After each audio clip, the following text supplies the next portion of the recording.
अस्सलाम वालेकुम स्टूडेंट्स। आज हम लोग डिस्कस करेंगे ज़र का इर्तिका मतलब इवैल्यूएशन ऑफ मनी। जो हम लोग पैसे इस्तेमाल कर रहे हैं आज, वो किस तरह से किन किन मराहल से गुजरने के बाद हम तक पहुँचे हैं। हम लोगों ने पढ़ा कि पहले जो है वो मनी नहीं होती थी, लोग बार्टर सिस्टम के तहत एक दूसरे से चीज़ें लेन देन करते थे। बार्टर सिस्टम होता है चीज़ों के बदले चीज़ें एक्सचेंज कर लेना, लेकिन उस सिस्टम में बहुत सारी मुश्किलात थी। वो बार्टर सिस्टम क्या है, उसकी कौन सी मुश्किलात हैं, वो मेरे प्रीवियस लेक्चर्स में हैं। अगर आपको वो देखनी है तो आप मेरे प्रीवियस लेक्चर को देखें, तो आपको वो सारी उसकी डेफिनेशन, वो क्या है, उसकी डिटेल, उसकी मुश्किलात, सारा कुछ मिल जाएगा। तो आज हम लोग डिस्कस करते हैं कि कौन कौन से मराहिल हैं जिनमें से गुजरने के बाद मनी की एवेल्यूएशन हुई है। हाँ जी, बार्टर सिस्टम की जो मुश्किलात थी, उसके बाद लोगों को ऐसी चीज़ की ज़रूरत थी जो कि वो सब में काबिल कबूल हो, जिसको लेन देन में आसानी हो जाए। तो मुख्तलिफ दौर जो हैं उनको हम लोग डिस्कस कर लेते हैं। आज हमारे पास पहला दौर है अशिया और अजनास बतौर ज़र। इसमें हम लोग 4 मराहिल डिफरेंट करेंगे डिस्कस। तो आप वीडियो को शुरू से लेके लास्ट तक देखें ताकि आपको सारा पता चल जाए कि मनी शुरू से कैसे, उसके कौन कौन से दौर हैं, किन किन मराहिल से गुजरने के बाद हमारे पास जो है वो as a medium of exchange काम कर रही है। तो पहला मरहला है अशिया और अजनास बतौर ज़र। शुरू में लोगों ने क्या किया, उन्होंने कुछ मतलब जैसे बार्टर सिस्टम ख़त्म हुआ तो उन्होंने कुछ जानवरों की खालें हैं, कुछ मुख्तलिफ़ किस्म के जो वैल्यूएबल प्रीशियस मोती होते हैं, कीमती पत्थर होते हैं, इस किस्म की चीज़ों को, कुछ खाने पीने की चीज़ों को उन्होंने एज अ ज़र जो है वो यूज़ करना शुरू किया। लेकिन उनमें भी ये अच्छे ज़र की खूबियाँ नहीं थी। क्यों नहीं थी? क्योंकि जैसे वो मोती कोई रखते थे तो वो मोती ऐसे थे जो मिलना मुश्किल हो जाते थे, वो नायाब थे, तो लोग उनको ढूंढ ही नहीं थे पाते। अगर वो पत्थर रखते थे तो पत्थर में फिर वही कि उसको स्टोर कैसे करना है, उसको एक जगह से दूसरी जगह कैसे लेके जाना है। अगर वो खाने पीने की कोई अजनास की चीज़ को एज आ मनी यूज़ करते तो वो गलने सड़ने का फिर उसको खर्चा होता था। तो फिर कुछ टाइम के लिए उन्होंने जो सिगरेट होता है, तंबाकू होता है, उसको भी उन्होंने एज आ मनी यूज़ किया, लेकिन उसमें भी वही कि वो गलने सड़ने वाली चीज़ थी। कुछ अरसे के बाद उन्होंने उसको भी रिजेक्ट कर दिया। फिर उन्होंने सोचा कि ये जो हम लोगों ने अशिया और अजनास किया है ये बिल्कुल गलत है, अब हमें कोई और चीज़ ढूंढनी चाहिए जो जिसमें अच्छे ज़र की खसूसियात होनी चाहिए। फिर दूसरा मरहला आ गया हमारे पास। हाँ जी, दूसरा मरहला हमारे पास आया धात और धाती सिक्के। अब लोगों ने क्या किया, जो कीमती सोने और चांदी होती है ना, उसको छोटे टुकड़ों में काट के उसको एज अ मनी यूज़ करना शुरू कर दिया। और ये लोगों में बहुत मकबूल भी हुआ, क्योंकि ये एक तो इसमें स्टोरेज, काफ़ी देर तक इसको स्टोर रख सकते थे, ये गलने सड़ने वाली चीज़ नहीं थी।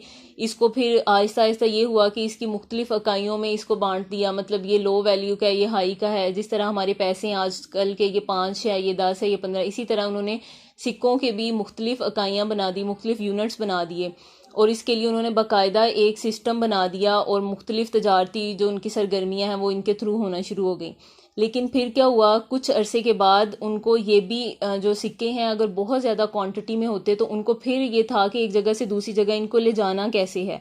और फिर वो सिक्कों के ऊपर जो हुकूमत होती थी उस टाइम की, उसके जो उस टाइम का हुकूमत में जो भी होता था आला ओहदे पे, उसका नाम भी उसके ऊपर लिखते थे। तो एक तो उनको ले जाने मतलब एक जगह से दूसरी जगह ले जाने में मसला होता था, और दूसरा ये होता था कि वो जो ऊपर नाम लिखना होता था उसके लिए भी उनको बहुत ज़्यादा पैसे, मतलब उस पर कास्ट बहुत ज़्यादा आती थी।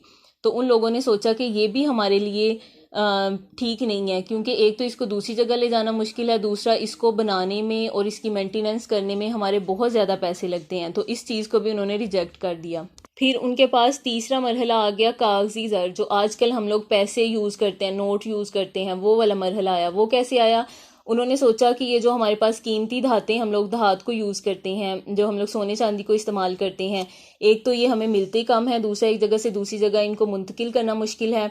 तो इसके पेश नज़र उन्होंने कागज़ को मतलब कागज़ के नोट बना के उसके ऊपर वैसे ही हुकूमत का वो टैग शैग हर चीज़ लगा के उन्होंने उसको एज आ मनी यूज़ करना शुरू कर दिया। लेकिन सिक्के बिल्कुल ख़त्म नहीं किए, वो भी साथ ही इस्तेमाल होते गए। अब हम लोग कागजी ज़र की बात कर लेते हैं कि ये क्या होता है। हाँ जी, जो कागजी नोट है वो किसी भी मुल्क का जो मरकज़ी बैंक है, सेंट्रल बैंक होता है, वो जारी करता है। और वो मुख्तलिफ़ किस्म के छोटे और बड़े, मतलब 10 के, 20, 50, 100, 1000, 500, मतलब इस तरह से वो मुख्तलिफ़ इकाइयों के नोट जारी करता है। लेकिन वो इस तरह ही नहीं नोट जारी करता कि वो जितना उसका दिल करे वो उतने ही नोट बना बना के रखता जाए। वो जब भी कोई नोट, जितने भी वो पैसे बनाते हैं उसके मुतबादिल वो कुछ ना कुछ करेंसी रखते हैं, कुछ ना कुछ वो उसके अल्टरनेट रखते हैं। मतलब हर मुल्क का जो बैंक है वो एक ख़ास असूल के तहत नोट जारी करता है। ऐसे नहीं है कि वो बस उसका जब दिल किया वो जितने मर्ज़ी नोट जारी कर दे। अगर वो अपने उससे जो उसका असूल है उससे हटकर नोट छापता है, वो उसको हम लोग खसारे की सरमायाकारी कहते हैं। ये खसारे की सरमायाकारी क्या होती है, ये हम लोग अपने नेक्स्ट लेक्चर में पढ़ेंगे, इसके बारे में डिटेल से डिस्कस करेंगे।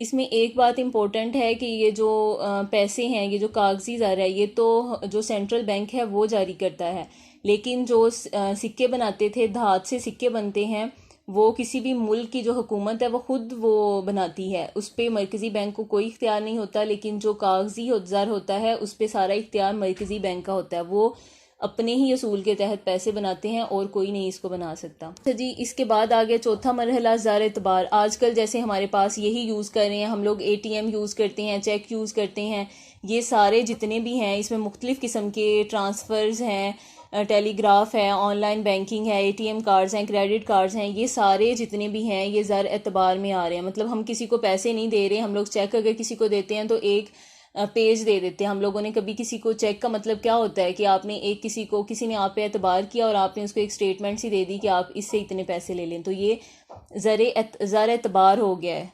तो ये जो है ज़र एतबार, ये भरोसे की बुनियाद पे सारा इसका सिस्टम होता है कि अगर आप किसी को चेक दें, वो कहे मैं वो रिफ्यूज़ कर दे, मैंने नहीं लेना, तो आप उसको फोर्स नहीं कर सकते हैं। तो ये इसके मुख्तलिफ मराहिल हैं कि किस तरह से हमारी मनी बार्टर सिस्टम से निकल के इसने 4 मुख्तलिफ मराहिल तय किए और आज ये हमारे पास मुख्तलिफ किस्म के करेंसी नोट में, और कुछ हमारे पास धाती जो सिक्के हैं वो अब सोने चांदी के तो रहे नहीं हैं, लेकिन सिक्के हैं उसमें ये हमारे पास गर्दिश कर रही है। अगर हम इन चारों मराहिल को देखें तो ये सबसे पहला है बराह रास्त था हमारे पास, मतलब बार्टर सिस्टम था, उससे हम लोग किस में आगे अजनासी ज़र में, फिर हम लोग दूसरे मराहिल में किस में आए, अजनासी ज़र से धाती ज़र में, फिर तीसरे में धाती ज़र से कागजी ज़र में, और फिर कागजी से हम लोग आगे एतबारी ज़र में। तो ये बेसिकली 4 मराहिल हैं ज़र के मनी के बनने में। तो होप सो आपको इसकी समझ आई होगी। अगर आपको किसी कॉन्सेप्ट की या किसी चीज़ की समझ नहीं है, या मुझे कमेंट करके पूछ सकते हैं। इस लेक्चर को शुरू से लेके एंड तक देखें ताकि आपको सारी क्लैरिटी हो जाए। Thank you.